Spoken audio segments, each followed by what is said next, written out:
આંસુઓથી મારી વાત રજૂ કરી છે. સાહેબ એટલા બધા સેન્સિટિવ છે, એટલા બધા લાગણીશીલ છે કે પોતાની ગમે એવું કોઈની ભૂલ હશે ને કોઈ કહેશે નહીં, દરેકનું સોલ્યુશન લાવવાનો પ્રયત્ન કરશે. કેટલાય પ્રશ્નો હશે તો એ પોતે સોલ્યુશન કરશે, સમજાવશે, કોઈને ખીજાઈ જાય પણ એના મનમાં એવો કોઈ નથી, કોઈનો ભેદભાવ કોઈની રીતે નથી.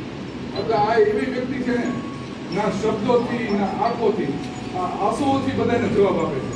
તો આપણે ફરક થઈ જાય કે આવા અત્યંત લાગણીશીલ વ્યક્તિઓને આપણે કેવી રીતે આપણે એને કેવી રીતના જવાબ આપો? તો આપણે આપણા સ્નેહ દ્વારા, આપણે આપણી લાગણી દ્વારા, આપણે આપણા પ્રેમ દ્વારા, આપણે એમને સપોર્ટ કરીને, આપણે એને જ્યાં એને આવડો મોટો વહીવટ છે, કાંઈક કોઈ ભૂલ થઈ જાય પણ તો હંમેશા આપણે શું કરવું? એને સપોર્ટ કરવો, એને સમજાવવું, એ આપણને સમજાવ. આપણે એકદમ સમન્વયથી કામ કરવું. અને સાહેબનો એક જ છે કે આપણે સમન્વયથી કામ કરવું. અને એવું છે ને, એવી સાંકળ છે ને સાહેબ, એવી ગાંઠ છે ને કે આપણને કોઈ એ ગાંઠ છોડી શકે નહીં.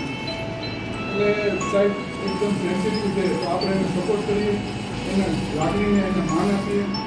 સાહેબને ભૂલી જવું છે. ઘણી વખતે મને સીધા રિઝાઇન આપું છું પણ એ નથી જતી. એનું કારણ છે આ સ્ટાફ એને પકડી રાખે છે, એની લાગણીને પકડી રાખે છે, એની છોકરી એનો પરિવાર એને ના પડે.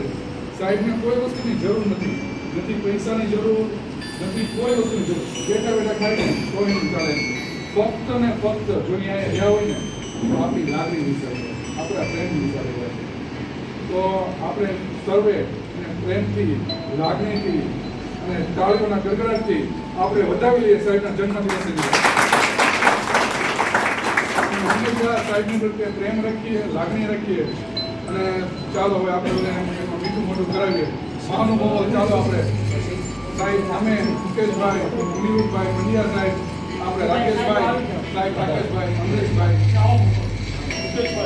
ગાંધીભાઈ, દિનેશભાઈ,